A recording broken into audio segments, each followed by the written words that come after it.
হৃদমায়ার প্রেমগাথা season ১ পর্ব সংখ্যা ৪৩-৪৪। লেখনীতে রিক্তা ইসলাম মায়া। গল্প পাঠে আমি অরোরা ইসলাম। ফেয়ারি লাইটের আলোয় উজ্জ্বল চারপাশ। চাকচিক্য আলোয় মুখরিত খানবাড়ির সদর গেট হতে বিশাল বাড়িটি। অন্ধকার সন্ধ্যায় তারার ন্যায় ঝলমল করেছে চারিপাশ। মায়া এমনই সন্ধ্যায় হৃদের পাঠানো গাড়ি থেকে নামলো আড়ষ্ট ভঙ্গিতে। জড়তার দৃষ্টি ফেলল আশেপাশে। অসংখ্য মানুষের আনাগোনা দেখা গেল ব্যস্ততার পা চালিয়ে। মায়া নীরবে শুধু হৃদকেই খুঁজল আশেপাশে, কিন্তু কোথাও সন্ধানকৃত মানুষটাকে দেখতে না পেয়ে তাকালো সামনে। খানবাড়ির সামনে কিছু পরিচিত মুখ দেখলো দাঁড়িয়ে। তার মধ্যে আরাফ খান, ফাহাদ আর রাদিফকে দেখলো একত্রে দাঁড়িয়ে কাজের লোকেদের তদারকি করতে ব্যস্ত। মায়া সেদিকেই তাকিয়ে রইল হৃদকে দেখতে পাওয়ার আশায়। হয়তো তাদের আশেপাশেই কোথাও আছে। জুই গাড়ির অপর দরজা খুলে নামতে নামতে চারিপাশে দৃষ্টি ফেলল খানবাড়ির বিশাল আয়োজন দেখে। ছোট ছোট ফেয়ারি লাইটের আলোয় সন্ধ্যাটা যেন দারুণ লাগলো জুইয়ের। মন ছুঁয়ে যাওয়ার মতো শীতল হাওয়া আছে পরিবেশে। জুই বেশ উৎফুল্লতা নিয়ে আশেপাশটা দেখতে লাগলো। এর মধ্যে রাহাত গাড়ির ডিক্কি খুলে মায়াদের ব্যাগ হাতে নিয়ে বিনয়ে ডাকলো মায়াকে। মায়ের ধ্যান ভাঙতে রাহাত বলল, ভাবি, ভেতরে চলুন। ইতস্তত মায়া দ্বিধাবোধ করলো বাড়ির ভেতরে যেতে। মায়ের জানা নেই খানবাড়িতে কে কে জানে হৃদমায়ার সম্পর্কের কথাটা। সবাই কেমন দৃষ্টিতে দেখবে মায়াকে। হৃদের সঙ্গে দেখা করার জন্য তো তাড়াহুড়ো করে চলে আসলো মায়া, কিন্তু খানবাড়িতে পা রেখে মনে হলো মায়ার এখানে আসাটা উচিত হয়নি, বরং ও ভুল করেছে। সবার মুখোমুখি হওয়ার সাহস মায়ের এখনো জুগিয়ে উঠতে পারেনি। খানবাড়ির ফাংশনে খান পরিবারের প্রতিটি সদস্য হতে তাদের আত্মীয় স্বজনরা পর্যন্ত উপস্থিত থাকবে। সবাই যদি হৃদ মায়ের সম্পর্কের কথা জানে, তাহলে এর জন্য অবশ্যই মায়াকে নানান প্রশ্নের মুখোমুখি হতে হবে। তাছাড়া খানবাড়ির প্রতিটা পারিবারিক ফাংশনে শশীর উপস্থিতি দেখা যায়। আজকে থাকবে স্বাভাবিক। যেখানে শশী আছে সেখানে মায়াকে কেউ সহজে মেনে নেবে না, এটাও স্বাভাবিক। তাছাড়া শশী বা মায়াকে কিভাবে মেনে নেবে তার ভালোবাসার মানুষের বউ হিসেবে? আদৌ সেটা সম্ভব হবে শশীর জন্য?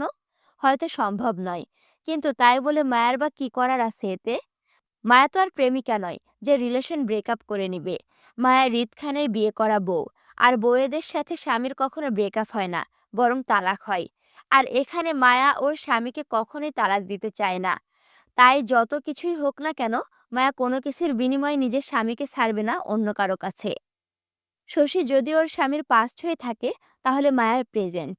অতীত সবসময় অতীতই হয়। অতীত কখনো বর্তমান হতে পারে না। আর মায়া কখনো হতে দিবে না। এবার যত ঝড় তুফান আসুক না কেন, মায়া সবকিছুর সাথে লড়াই করবে, তারপরও ছাড়বে না। অস্বস্তিকর পরিস্থিতিতে পড়ে মায়ের বুক ভারী হয়ে আসলো তিক্ত ভাবনায়। হুট করে মনে হলো ওর সামনে পরিস্থিতি বেশ জটিল হতে যাচ্ছে। সবকিছু কেমন অন্ধকারে ঘেরা। একদিকে মায়ের পরিবার তো অন্যদিকে হৃদের পরিবার। সাথে বড় বোনের সংসারে অশান্তির কারণটা ও মায়া হতে চলেছে। তিক্ততা ভাবনা, অস্বস্তিকর পরিস্থিতিতে পড়ে মায়ের গায়ের ওড়নাটা মুঠোয় চাপলো। নীরব চোখে আবারও হৃদের সন্ধান করে রাহাতকে প্রশ্ন করলো, আপনার ভাই কোথায়? মায়াকে কথাটা শেষ করতে হলো না। তার আগে রাহাত চট করে বুঝে নিয়ে বলল, হৃদ ভাই তো বাড়িতে নেই ভাবি। ভাই আছেন ওনার বাবার সাথে। আসলে সামনে নির্বাচন তো, তারপর আবার ভাই অনেক দিন পর চট্টগ্রামে আসলো। সেই জন্য দলের সদস্যদের সাথে আলোচনা মিটিং করেছে তিনি। মধ্যরাতের আগে ভাই বাড়িতে ফিরতে পারবে না ভাবি। মায়ের বুক ভারীর কষ্টটা দ্বিগুণ হলো। হৃদের আশায় এই বাড়িতে এসেছিল সে। এখন হৃদকে না পেয়ে মায়া যেন মুহূর্তে অসহায় হয়ে পড়ল। একদিকে হৃদের পরিবার তো, অন্যদিকে সবার কঠিন কঠিন সব প্রশ্নের মুখোমুখি সে কিভাবে করবে? হৃদ তো মায়ের পাশে নেই। কিভাবে জবাব দেবে মায়া? আমি এখানে এসেছি সেটা আপনার ভাই জানে?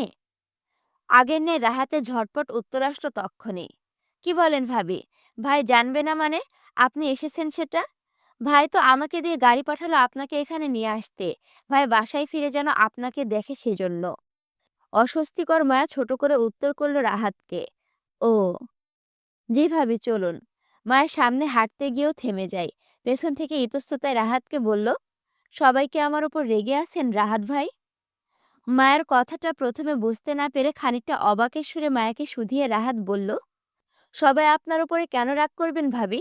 কিসের জন্য? রাহাতের প্রশ্নে মায়ের অস্থিরতা দ্বিগুণ হলো। এলোমেলো দৃষ্টি এদিক সেদিক ঘোরাতে গিয়ে জুঁইয়ের সঙ্গে চোখাচোখি হলো। জুঁই মায়ের কথায় ওর দিকে কৌতূহল দৃষ্টিতে তাকিয়ে।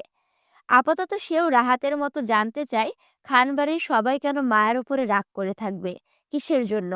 মায়া নিজের অপরাধী দৃষ্টি জুঁইয়ের থেকে সরিয়ে তাকালো রাহাতের দিকে। মিহি স্বরে পুনরায় বলল, আপনার ভাইয়ের সঙ্গে আমার বিয়ের ব্যাপারটা নিয়ে কেউ। আবারও মায়ের অল্প কথাতেই চট করে বুঝে নিল রাহাত। মায়াকে আশ্বস্ত করে বলল, না, না ভাবি, আপাতত কেউ রেগে নেই আপনার ওপর। সবাই আপনাকে ফাহাদ ভাইয়ের শালি বলেই জানেন এই বাড়িতে। আমার মনে হয় হৃদ ভাইয়ের বাবা মা ছাড়া বাকিরা কেউ জানেন না আপনাদের বিয়ের ব্যাপারটা, এখনো জানে না। যদি জানতো তাহলে অবশ্যই এই নিয়ে দাদা দাদি অথবা অন্য কেউ আমাকে প্রশ্ন করত। তাছাড়া বিয়ের ব্যাপারটা এতদিনে আপনাদের বাড়িতেও ছড়িয়ে পড়তো। যেহেতু এইসব কিছুই হয়নি, তার মানে এখনো কেউ জানে না হৃদ ভাইয়ের বিয়ের ব্যাপারটা নিয়ে। আপনি নিশ্চিন্তে থাকুন ভাবি, এইসব বিষয়ে আপনার টেনশন করতে হবে না। ভাই আছেন, তিনি দেখবেন সবটা। আপনি ভেতরে চলুন ভাবি, আপনাকে বাসার ভেতরে দিয়ে আমাকে আবার ভাইয়ের কাছে ফিরতে হবে। চলুন। রাহাতের কথায় মায়া আশ্বস্ত হলো। মনে হলো আসলেই হৃদ আছে ওর পাশে। যে কোনো কঠিন পরিস্থিতিতে হৃদ কখনোই মায়াকে একা ছাড়বে না।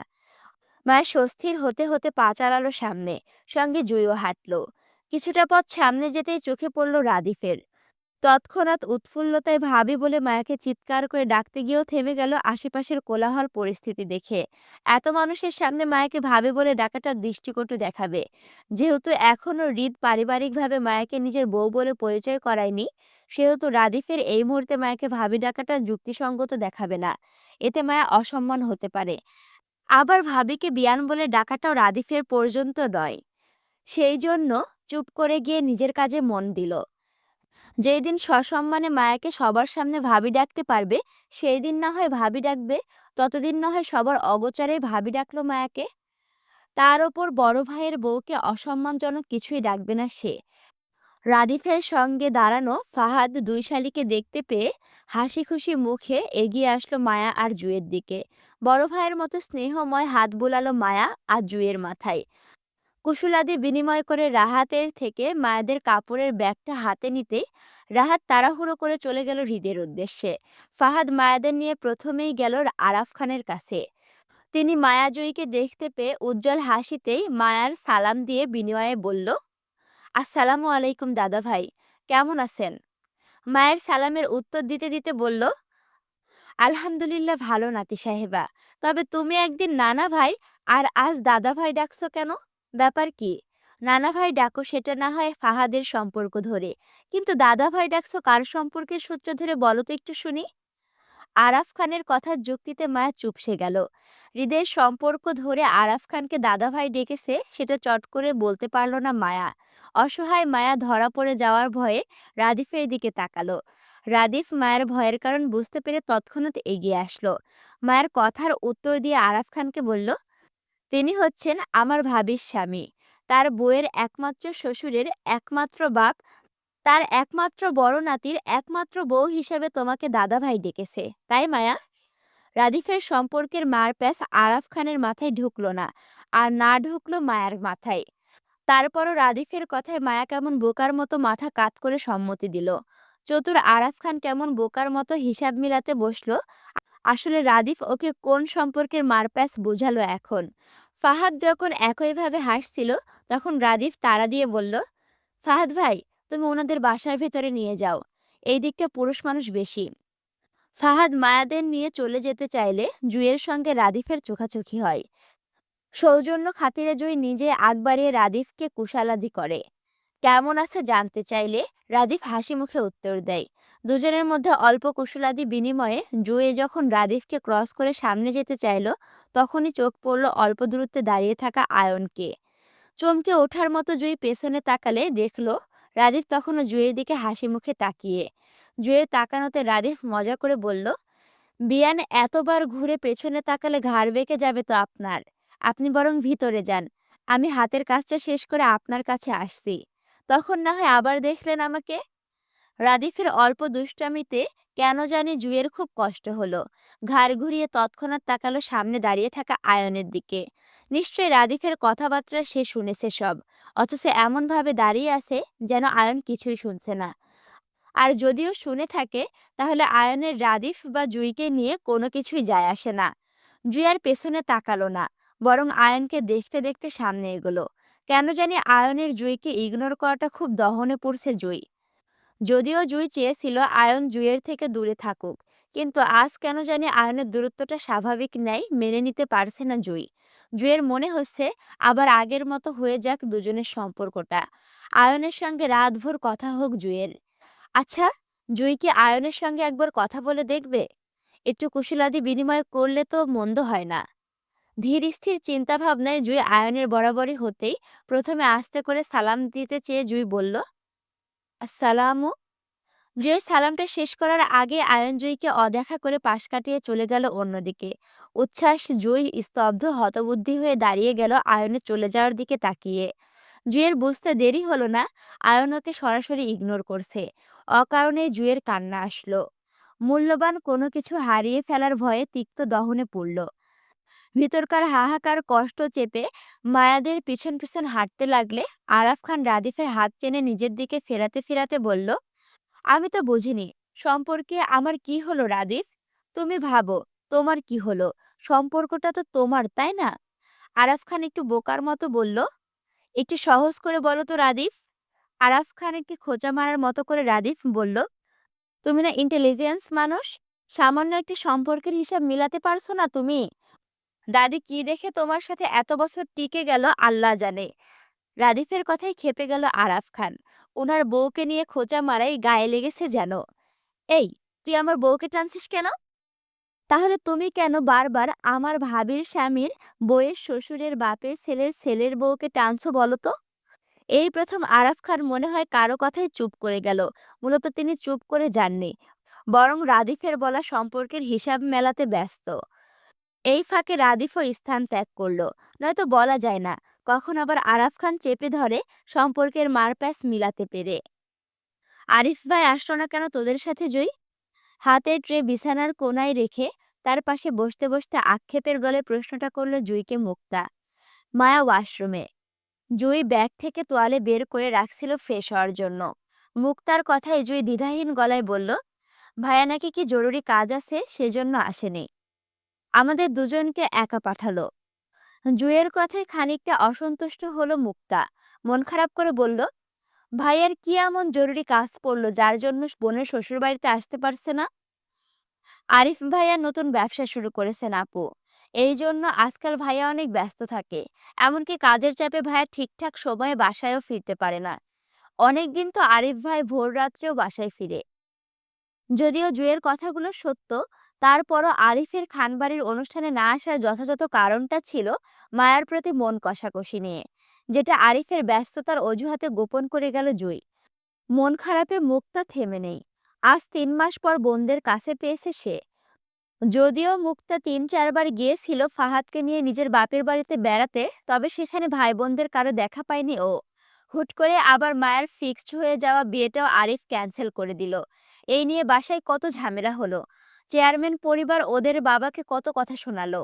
মানহানির মামলা দিতে চেয়ে হুমকি ধামকিও দিয়েছিল। কিন্তু নাদিম ছেলেটা সেদিন শফিকুল ইসলামের পাশে দাঁড়িয়েছিল, নিজের পরিবারকে বুঝিয়ে শান্ত রাখলো। আবার শফিকুল ইসলামের সঙ্গেও কথা বলেছে আরিফের সঙ্গে কথা বলবে বলে। হুট করেই কেন আরিফ বিয়েটা ক্যান্সেল করতে চাইছে, এতে দুই পরিবারের সম্মান জড়িয়ে আছে। অলরেডি পুরো এলাকায় জানাজানি হয়ে গেছে চেয়ারম্যানের ছেলের সঙ্গে শফিকুল ইসলামের ছোট মেয়ের বিয়ে ফিক্সড হয়ে আছে। এই ব্যাপারটা এখন এই মুহূর্তে যদি কোনো কারণ ছাড়া আরিফ বিয়েটা না করে দেয়, তাহলে স্বাভাবিকের ন্যায় সবার সম্মানে আঘাত লাগবে। এলাকার মানুষ সমালোচনা করবে, নিন্দা জানাবে। সেই জন্য শফিকুল ইসলাম চেয়েছিল মায়া জুইকে নিয়ে আরিফ আশুগঞ্জ ফিরতে। ওনাদের ধারণা ছিল আরিফ একবার মায়াকে নিয়ে আশুগঞ্জ ফিরলে যেভাবে হোক মায়াকে নাদিমের সঙ্গে রাতারাতি বিয়েটা দিয়ে দিবে, আরিফকে বুঝিয়ে শুনে।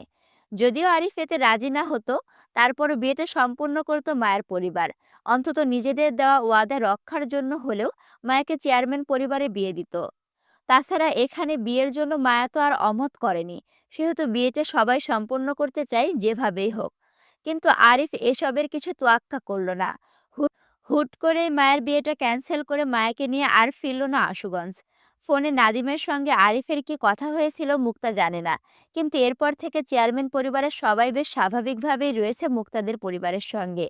তবে মায়ের বিয়েটা একেবারে ভেঙে যায়নি, বরং এখনো আগের ন্যায় আছে। শফিকুল ইসলাম কিছু সময় চেয়েছেন চেয়ারম্যানের থেকে নিজের ছেলে মেয়ে বাড়িতে ফিরলে এই নিয়ে কথা বলবেন সবার সাথে। ততদিন যেন অন্তত এই সময় দেন শফিকুল ইসলামকে চেয়ারম্যান সাহেব। সেই দিন শফিকুল ইসলামের কথা রেখেছিল চেয়ারম্যান সাহেব। তারপর থেকে মায়ের বিয়ের বিষয়টা আপাতত স্থগিত আছে। পুনরায় আলোচনায় বসবে যখন মায়াকে নিয়ে আরিফ আশুগঞ্জ যাবে, তখন। কিন্তু এত কিছুর মাঝে আরিফের মতামত শূন্য। না নিজে বাড়িতে যাচ্ছে, আর না মায়াকে যেতে দিচ্ছে। বিগত 3 মাস ধরে চট্টগ্রামে আছে মায়েরা। মুক্তা অনেকদিন পর বোনেদের নানা শ্বশুর বাড়িতে পেয়ে খুশিতে আত্মহারা। মায়া এখানে আসার পর থেকে বোনদের সাথে আসে সে। সন্ধ্যায় মায়াদের জন্য ট্রেতে করে নাস্তা নিয়ে এসে উক্ত কথাগুলো বলছিল মুক্তা।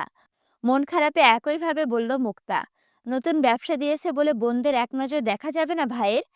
আরিফ ভাই বাড়িতে যায় না, আমার শ্বশুর বাড়িতেও যায় না, আবার এখানেও আসলো না। আমি নোটিশ করেছি জুই, আরিফ ভাই সপ্তাহে সপ্তাহে ঢাকা গেলেও আমার শ্বশুর বাড়িতে যায় না আমাকে দেখতে। বাপ চাচা মিলিয়ে একটা মাত্র ভাই আমাদের, সেও আমার খোঁজ করে না। আমার তো মনে হয় ভাইয়া কোনো কারণে রেগে আছে আমার শ্বশুরবাড়ির মানুষদের ওপর, এই জন্য যেতে চায় না। জুই ব্যাগ থেকে কাপড় নামাচ্ছিল।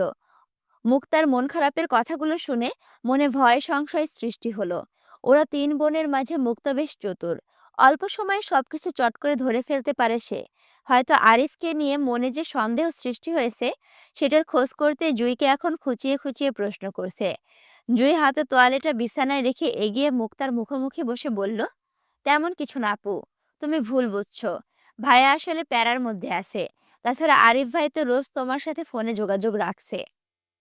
ভাইয়ের সাথে কি আমার শুধু ফোনে যোগাযোগ রাখার সম্পর্ক জুই? একটাবার আমার শ্বশুর বাড়িতে গিয়ে আমাকে দেখে আসলে কি হয়? এখন তো ভাইয়া চট্টগ্রামে আছে, আমিও এখানে আছি। কতক্ষণ লাগবে আমার শ্বশুর বাড়িতে আসতে? এখানেও আসলো না। আমার কি মনে হয় জুই জানিস, আরিফ ভাইয়া হয়তো কোনো কারণে আমার শ্বশুর বাড়িতে আসতে চাইছে না। আচ্ছা জুই, তুই কিছু জানিস এই ব্যাপারে? জুই খানিকটা থতমত খেয়ে বলল, না আপু। আচ্ছা তোরা কেন বাড়িতে যাচ্ছিস না? আমাদের পড়ার চাপ বেশি পড়ছে আপু।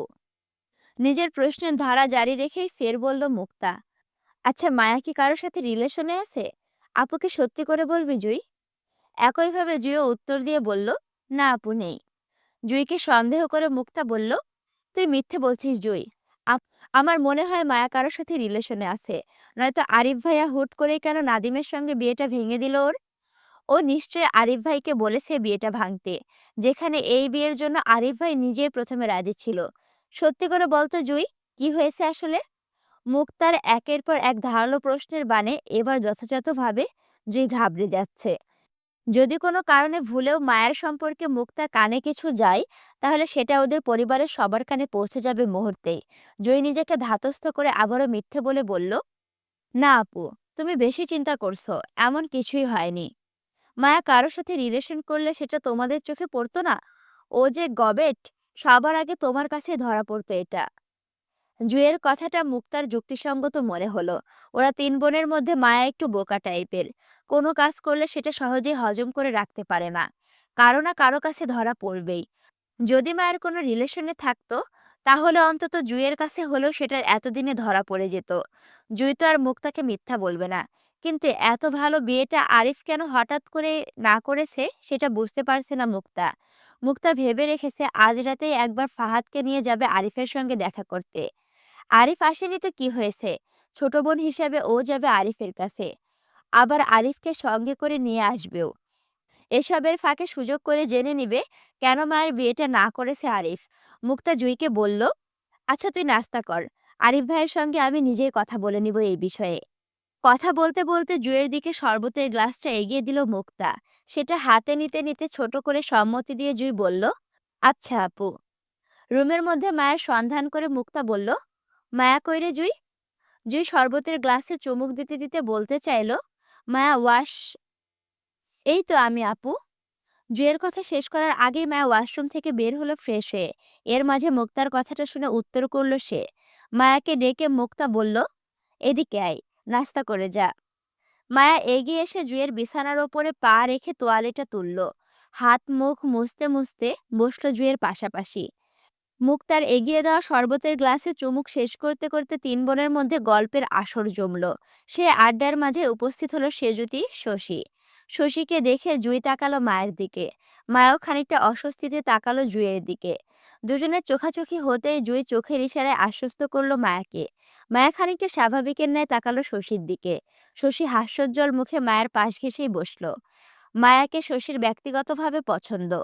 ছোটখাটো কিউট মেয়ে মায়া, দেখতেও নাদুস নুদুস। মায়াদের সঙ্গে শশীর কুশলাদি বিনিময়ের মধ্যে সেখানে উপস্থিত হলো ফাহাদ আর রাদিফ। মূলত ফাহাদ এসেছে নিজের বউয়ের খোঁজে। রাদিফ আর ফাহাদকে একটু বের হতে হবে কাজে। মুক্তা বলেছিল সে আরিফের সঙ্গে দেখা করতে মুরাদপুর যাবে। যেহেতু ওরা দুজন সেই দিকেই যাবে, এজন্য ভাবল মুক্তাকেও সঙ্গে নিয়ে যাবে। কিন্তু মুক্তার খোঁজে ফাহাদ গেস্ট রুমে পৌঁছাতেই সেখানে মায়াদের সঙ্গে সেজুতি ও শশীকে দেখতে পেল। হাতের স্প্রিট ক্যানে এক চুমুক দিচ্ছিল ফাহাদ। বইয়ের পাশে বসতে বসতে অর্ধ খাওয়া ক্যানটি মুক্তার দিকে এগিয়ে দিতে দিতে মায়াদের উদ্দেশ্যে বলল, কি ব্যাপার, সবাই আমার শালীদের কক্ষে সালিশ বসিয়েছে কেন? কার গসিপ চলছে এখানে?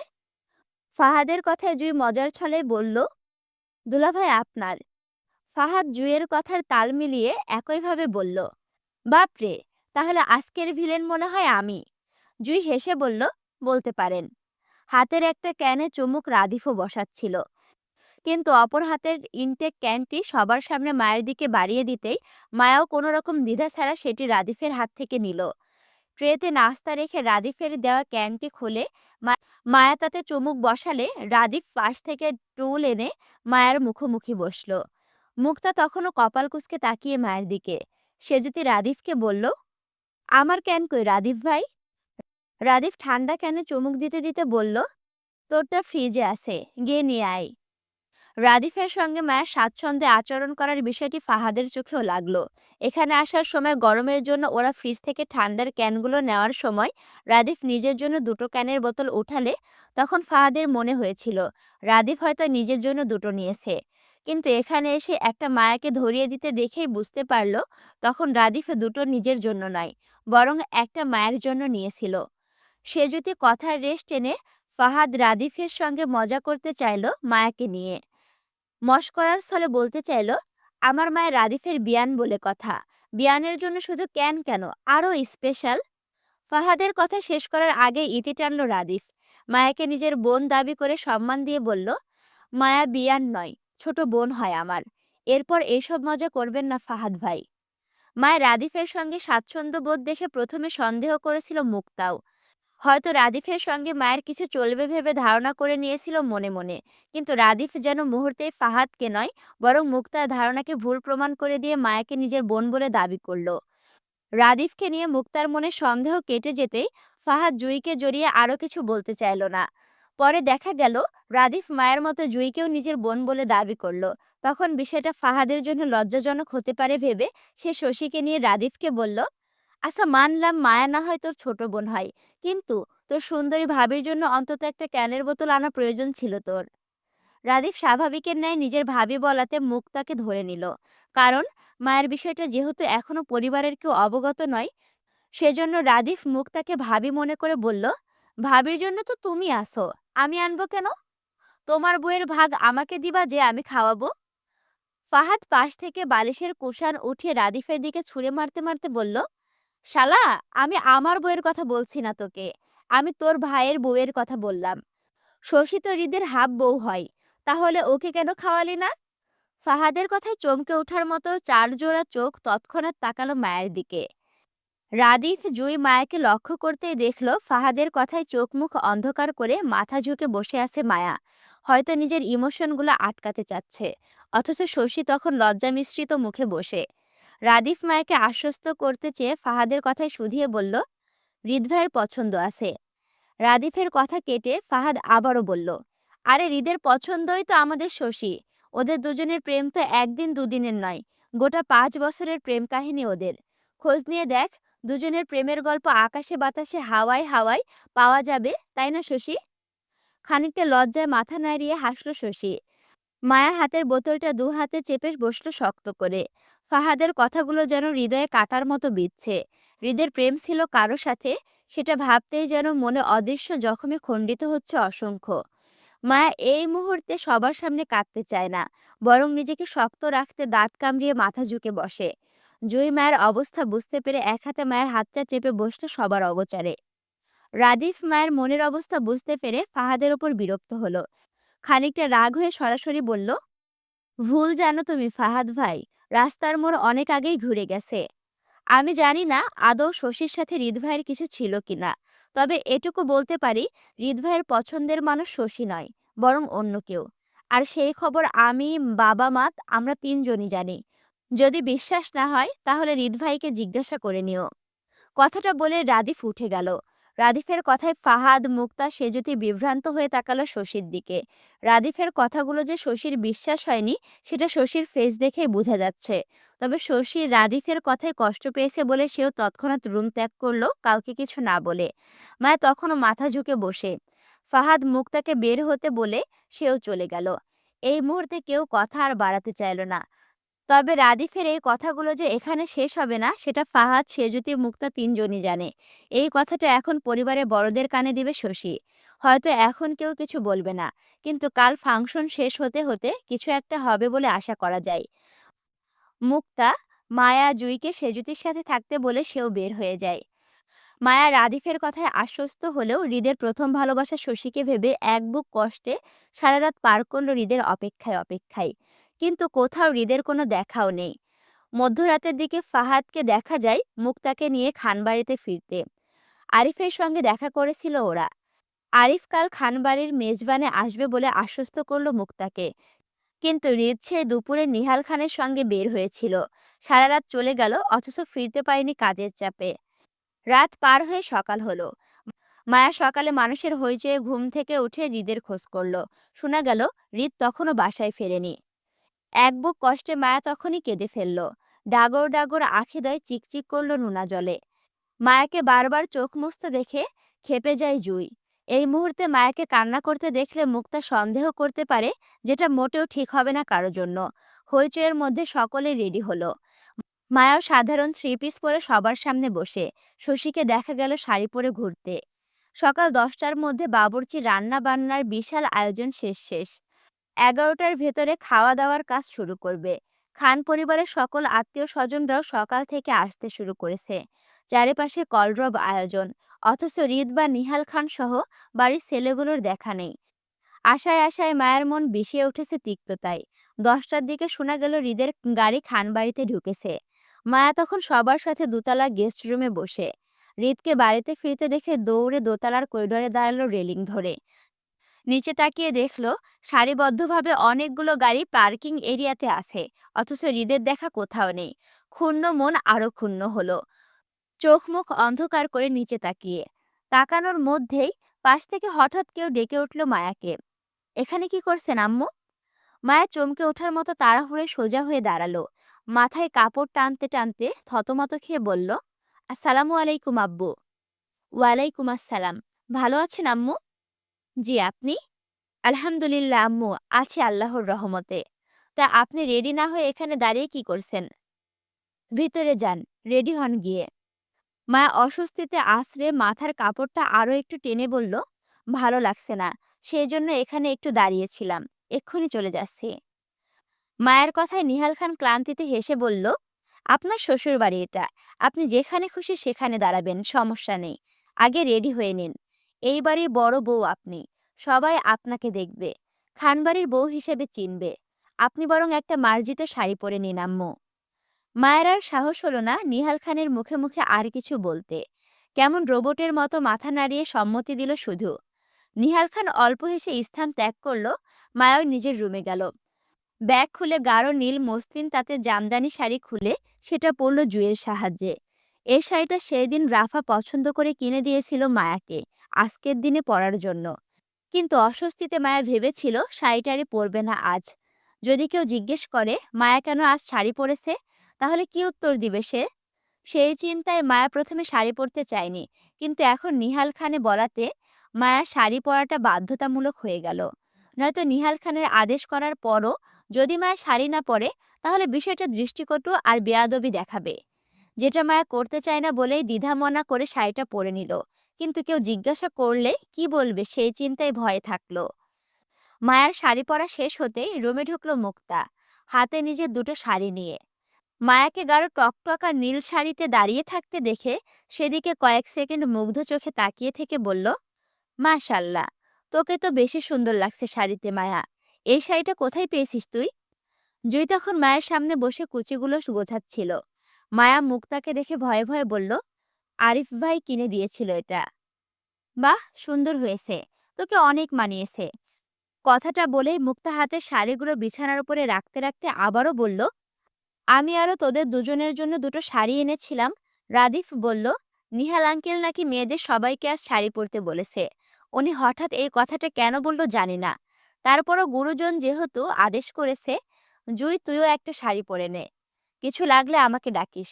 হৃদ ভাই নিচে এসেছেন, ওনার সাথে দেখা করে আসি কেমন? অস্থিরতায় মায়া কোনো রকমে মাথা নাড়িয়ে সম্মতি দিতে মুক্তা চলে গেল। মায়া হৃদকে দেখার আশায় জুইকে রেখে চলে গেল আবারও করিডরে। পিলার ঘেঁষে রেলিংয়ের নিচে তাকালো ঝুঁকে। অস্থিরতায় আশেপাশে তাকিয়ে আবারও হৃদকে কোথাও দেখতে না পেয়ে চোখ চিকচিক করলো নোনা জলে। ভগ্ন হৃদয়ে জেদ করে সেখানেই দাঁড়িয়ে রইল। হৃদ তখন সবে নিচ থেকে উপরে উঠছিল ক্লান্তিতে। সারা রাতের টহলে শরীর রুরু করছে ক্লান্তিতে। লম্বা শাওয়ার না নিলেই নয়। এরই মধ্যে সিঁড়ি বেয়ে করিডরে পা রাখতেই চোখে পড়ল নিজের বউকে নীল শাড়িতে দাঁড়িয়ে থাকতে দেখে। থমকে যাওয়ার মতো সেখানেই দাঁড়ালো অপলক দৃষ্টিতে তাকিয়ে। মায়ের দ্বিগুণ চুলগুলো এলোমেলো হাত খোপা করে সাজুগুজু বিহীন রেলিং ধরে দাঁড়িয়ে হয়তো নিচে তাকিয়ে কারো সন্ধান করছে। মায়ের সৌন্দর্যতা যেন মুহূর্তে স্নিগ্ধতা ছড়ল হৃদের মনে। রন্ধে রন্ধে বয়ে গেল শীতলতা। অপলক দৃষ্টিতে তাকিয়ে রইল সেই দিকে। মায়াকে দেখা গেল বাম হাতে চোখ মুছতে। রেলিং ধরে নিচে ঝুঁকে আবারও কোনো কিছু সন্ধান করতে হৃদ কপাল কুঁচকায়। কিছু একটা ভেবে এগিয়ে এসে হঠাৎই মায়ের বাহু টেনে পিঠ ঠেকালো পিলারে। মুহূর্তের মাঝেই কোনো কিছু ঠাহর করতে না পেরে ব্যথায় পিঠ বাঁকালো মায়া।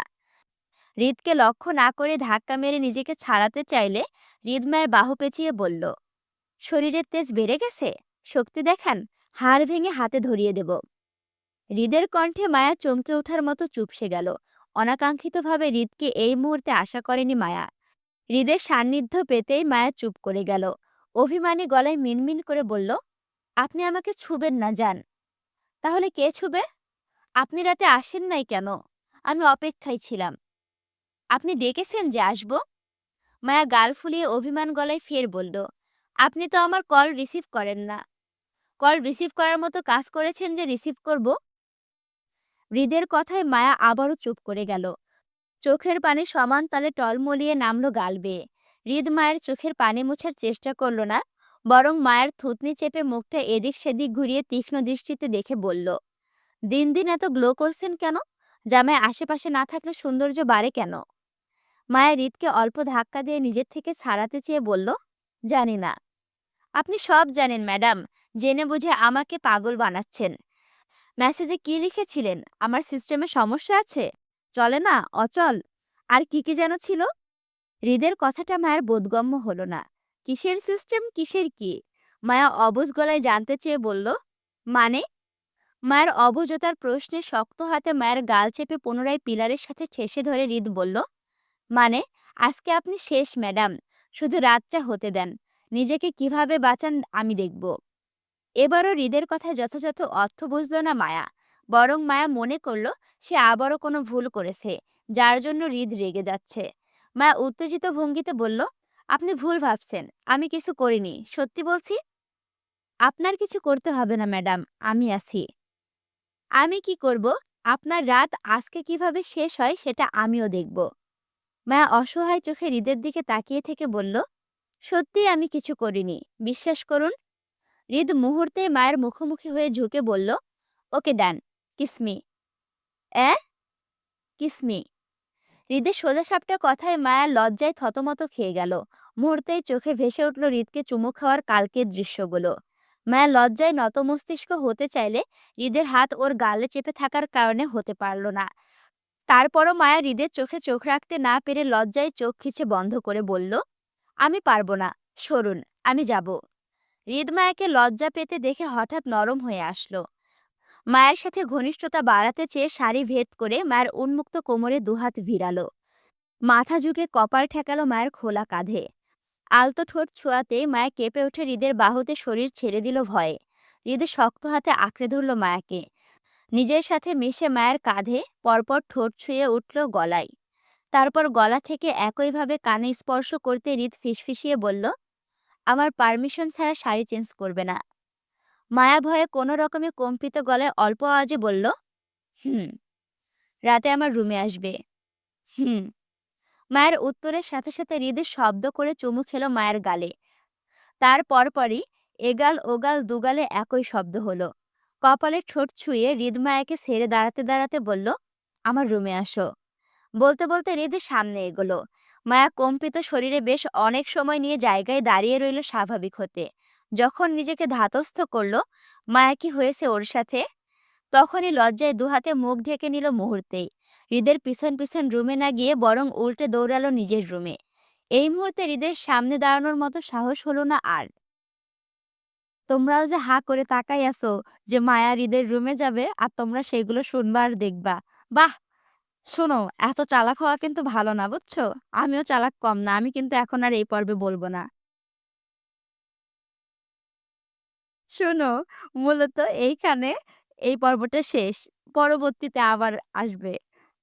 পরবর্তী পর্বের জন্য অপেক্ষা করো। আমি তোমাদের সাথে আছি, তোমাদের অপ্রিয় পাঠিকা অরোরা ইসলাম। দেখা হচ্ছে পরবর্তী ভিডিওতে। আল্লাহ হাফেজ।